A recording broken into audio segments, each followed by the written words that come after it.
भैया मिल चुके हैं जो 10,000 किलोमीटर वंदे भारत पथ यात्रा 21 राज्यों से होकर जाएंगे। ये पर्यावरण बचाओ और राष्ट्र रक्षा के लिए यात्रा कर रहे हैं। आइए इनसे हम कुछ बात करते हैं और बताते हैं ये इसकी शुरुआत कैसे किया। Thank you so much. मेरा नाम आशुतोष पांडे है। मैंने वंदे भारत पद यात्रा की शुरुआत 4 दिसंबर 2022 को करी। ये राष्ट्र रक्षा राष्ट्र निर्माण के लिए किया जा रहा है, जिसमें हम 4 दिसंबर को चल के पहुंचे मथुरा से प्रयागराज होते हुए काशी होते हुए आज मैं गाजीपुर हूँ। गाजीपुर में इन लोग से भी मुलाकात हुई। मैं 21 स्टेट में जाऊंगा, यूपी, बिहार, झारखंड, छत्तीसगढ़, उड़ीसा, कर्नाटक, तेलंगाना, गोवा, महाराष्ट्र, मध्य प्रदेश, राजस्थान, दिल्ली, हरियाणा, पंजाब, कश्मीर, हिमाचल प्रदेश, उत्तराखंड, फिर उत्तर प्रदेश आऊंगा 2024 में। ये 2 पॉइंट ऑफ व्यू के लिए किया जा रहा है। एक तो जिस तरीके से क्लाइमेट को हम डिस्ट्रॉय करते चले जा रहे हैं, अगर इसी स्पीड से डिस्ट्रॉय करते चले गए तो आने वाले 2050 तक बहुत बड़ी इकोनॉमी को हम लॉस कर जाएंगे, बहुत सारी प्राकृतिक आपदाएं आएंगी। अभी आप देखेंगे अर्थक्वेक फिर आया हुआ है, कल की न्यूज रही है, आप लोगों ने पढ़ी हो तो। उसके साथ आप 2013 से लेकर 2023 के अंदर 3 बहुत बड़ी क्राइसिस भारत के अंदर आए हुए हैं। एक उत्तराखंड वाला, दूसरा ग्लोबल मार्केट को हिला दिया कोविड, और तीसरा जोशीमठ का भी जो केस चल रहा है। ये 3 ऐसी चीजें हैं जो कहीं ना कहीं हमें एक संदेश देती हैं भविष्य में भी बहुत सारी प्राकृतिक आपदाएं आएंगी। और दूसरी चीज, जिस तरीके से क्लाइमेट को हम दूषित करते जा रहे हैं, उस तरीके से फिल्टर वाटर कंज्यूम कर रहे हैं, केमिकल के साथ फूड कंज्यूम कर रहे हैं, और एयर में पॉल्यूटेड एयर कंज्यूम कर रहे हैं। इसकी वजह से भी आपकी हेल्थ खराब हो रही है। केवल गुटखा खाने से आपकी तबीयत खराब हो रही है या आपको कैंसर हो रहा है, ऐसा नहीं है। जब आप रोड से चलते हैं, जो धूल और मिट्टियां आती हैं, धूल और मिट्टी आपकी बॉडी के इंटरनल पार्ट्स में जाती हैं, उसी वजह से भी आपको कैंसर होता है, उसी वजह से भी आप मर रहे हैं। इस पे किसी चीज का ध्यान नहीं है। हम विकासीकरण करते चले जा रहे हैं, हम पेड़ों को काटते चले जा रहे हैं, हम क्या बोलते हैं रोड बनाते चले जा रहे हैं, लेकिन हम जीवन को बचाने का कोई भी संसाधन नहीं अपना रहे। न ही उस पर कोई विचार करती है गवर्नमेंट, और ना ही हमारे भारत के जितने भी निवासी हैं उनको भी लगता है वो दिन भर बैठते हैं दुकान पर और दिन भर गवर्नमेंट को वरियाते हैं, और गवर्नमेंट वहां पे बैठी हुई है, उसको सिर्फ एक चीज से मतलब है, अपना डाटाबेस मेंटेन करना है। दोनों की गलतियां, सिर्फ एक की गलती नहीं है। हमें कहीं ना कहीं जागरूक होना पड़ेगा। उसको लेकर मैं 21 राज्यों के मुख्यमंत्री से, वहां के राज्यपाल से, हर जिले के डीएम से, पक्ष और विपक्ष के जो भी नेता है उनसे मिलता हूँ।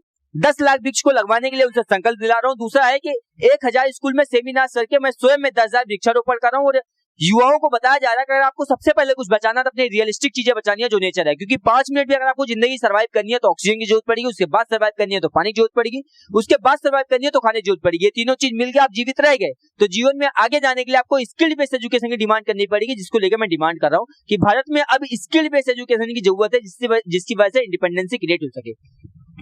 पूरी दुनिया का सबसे बड़ा यूथ पोटेंशियल लेके बैठे हुए हैं, उसके बावजूद भी नॉन एजुकेटेड और अनएम्प्लॉयमेंट यूथ भारत के अंदर है। कारण क्या है? हमारे पास में स्किल बेस्ड एजुकेशन नहीं। स्किल बेस्ड एजुकेशन न होने की वजह से ग्रेवेंस पैदा हो रहा है। ग्रेवेंस पैदा होने की वजह से जिस तरीके से हम 5 मिनट की वीडियो के ऊपर मैनिपुलेट हो जाते हैं, इस तरीके से लोग मैनिपुलेट करते हैं। कल का एक किस्सा रहा है कि मैं जब गाजीपुर पहुंचा, गाजीपुर पहुंचने के बाद यहाँ पे मैं डीएम से मिलने के लिए जब मैं पहुंचा तो डीएम ने मुझसे मिलने के लिए मना कर। इससे एक चीज समझ में आती है कि जो 80% लोग हैं, जब वो मुझसे 1400 किलोमीटर की यात्रा करने के बाद जब मैं पहुंचता हूँ, मुझसे मिलने के लिए पहुंचता हूँ, जब वो मुझे मना कर देती है मिलने के लिए, तो 80% लोग, क्योंकि उनके बिहाफ पे मैं रिप्रेजेंटेटर था, तो इससे एक चीज समझ में आती है कि 80% जो लोग भारत के लोग हैं, उनकी नजर में उनकी क्या छवि है। क्या ऐसे सामान्य व्यक्ति उनसे मिलने के लिए पहुंचेगा, अपनी तकलीफों को लेकर पहुंचेगा तो वो मिलेंगे नहीं? क्या सिर्फ औसत वीवीआईपी लोगों का प्रोटोकॉल मेंटेन किया जाएगा? तो ये बहुत सोचने का विषय है हमारे लिए। हमें इसके लिए कहीं ना कहीं आना चाहिए और युवाओं को इसकी जिम्मेदारी उठानी चाहिए। हमें अपने राष्ट्र को बचाने के लिए निकलना पड़ेगा। दिन भर चल छैया के ऊपर आप नाच नहीं सकते। पूरा यूथ आज दिन भर चल छैया के ऊपर नाच रहा है, कोई स्पेशल अच्छा कंटेंट नहीं बनाना चाहता। आप जिस सोशल मीडिया को यूज कर रहे हैं, फेसबुक, इंस्टाग्राम, यूट्यूब को, आपके टाइम को यूज करके पैसा कौन कमाता है? कभी आप विचार करिएगा इस चीज को। आपके समय को यूज करके अगर पैसा वो कमा सकता है, तो क्या उसके समय को यूज करके हम पैसा नहीं कमा सकते? कमा सकते हैं, लेकिन हमारे पास में इन्वेंशन नहीं है। क्लास 6 में बच्चे को बता दिया जाता है कि कोडिंग क्या होती है और कोडिंग के बिहाफ पे कैसे एप्लीकेशन डेवलप किया जाता है, तो शायद क्लास 12 के अंदर वो इन्वेंशन कर देगा और ग्रेजुएशन कंप्लीट करने के बाद वो पब्लिश कर देगा। और शायद भारत में भी कुछ ऐसी ऐप बनेगी जो बाहर की रेवेन्यू लाने में भारत में मदद करेगी। 5 ट्रिलियन इकोनॉमी बनाने की बात करते हैं हमारे प्रधानमंत्री जी, लेकिन हमें उनको बताना पड़ेगा या उनको समझाना पड़ेगा कि सर, भारत की इकोनॉमी बढ़ाने से पहले भारत की एजुकेशन पॉलिसी को चेंज करना पड़ेगा।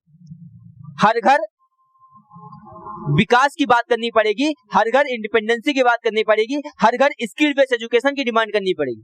आप कनेक्टिविटी देते चले जा रहे हैं, बढ़ाते चले जा रहे हैं, शहरीकरण करते चले जा रहे हैं, विकास की बात करते चले जा रहे हैं, डाटा पे डाटा देते चले जा रहे हैं, लेकिन रियलिटी में क्या है उसको मैं 700 गांव से निकल के 21 जिलों से निकल के जब मैं यहाँ पे बैठा हूँ तो मुझे समझ में आता है कि भारत की रियलिटी क्या है। उत्तर प्रदेश को छोड़ने के बाद मैं बिहार के अंदर जाने वाला हूँ और मैं अपनी किताब लिख रहा हूँ द सीक्रेट ऑफ 10,000 किलोमीटर, जिसमें मैं हर छोटी सी बड़ी चीज को समराइज करूँ। उसमें आप सबके सपोर्ट की बहुत जरूरत है। अपने समय बर्बाद मत करो।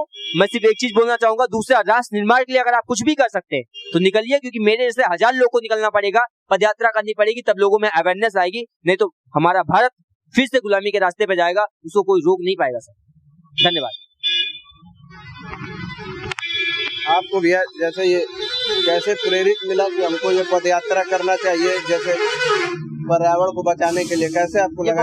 बहुत कॉमन सा क्वेश्चन है, प्रेरणा कहाँ से मिले।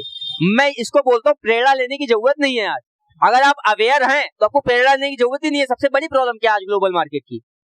आज ग्लोबल मार्केट की सबसे बड़ी प्रॉब्लम क्या है भैया? क्लाइमेट बर्बाद हो रखा है। तो इसमें तो अवेयरनेस की बात है ना। आज इसमें तो आज हमें प्रेरणा लेनी चाहिए। प्रेरणा लेने का मतलब होता है कि आप कुछ सीख रहे हैं किसी से, या आप किसी से इंस्पायर होकर उस काम को कर रहे हैं। ये तो हमें आज अवेयर होने की बात है। हमें तो अवेयर होने, हर घर में अवेयर होने की बात है। आज हमें एजुकेशन के अंदर सबसे पहले क्लाइमेट को पढ़ाना चाहिए। भारत को बचाना है तो सबसे पहले आपको अपनी प्रकृति को बचाना पड़ेगा, सुरक्षित करना पड़ेगा। सबसे पहले ज्यादा से ज्यादा मात्रा में पेड़ लगाना पड़ेगा। जब आप ये स्टार्ट किए होंगे तो बहुत लोग बोलोगे होंगे, कह रहे ये क्या कर रहे हो, ये कर रहे हो, कुछ बहुत आज भी बोलते हैं जब मैंने शुरू किया नहीं तभी नहीं, आज भी बोलते हैं, क्योंकि आज भी उसी चीज की लड़ाई है कि हम आजादी का अमृत महोत्सव मना रहे हैं। 75 वर्ष हो चुके हैं, लेकिन आज भी हमारे बौद्धिक क्षमता में कहीं ना कहीं किसी न किसी जगह पर वो बेवकूफियत वाले सवाल भारी पड़े। और जब हम तिरंगा लेके चलते हैं तभी मुझे किसी न किसी पार्टी से जोड़ दिया जाता है। उनको ये भी नहीं पता कि तिरंगा इक्वालिटी की बात करता है और हमारे देश का शान है, मान है, और उसी के सम्मान की वजह से हमारा सम्मान है। लेकिन कहीं ना कहीं आज उसमें लगता है, और इसी चीज की लड़ाई लड़ रहा हूँ मैं, क्योंकि मुझे पता था कि ये चीज होगी, और इसी चीज को लेकर मैंने अपनी जॉब रिजाइन करी। मैं आपको बता दूं, पिछले 7 साल से मैं शिक्षा के क्षेत्र में काम कर रहा था। As a business and marketing and मेरी पोजीशन थी। मेरा 9 लाख का LPA था।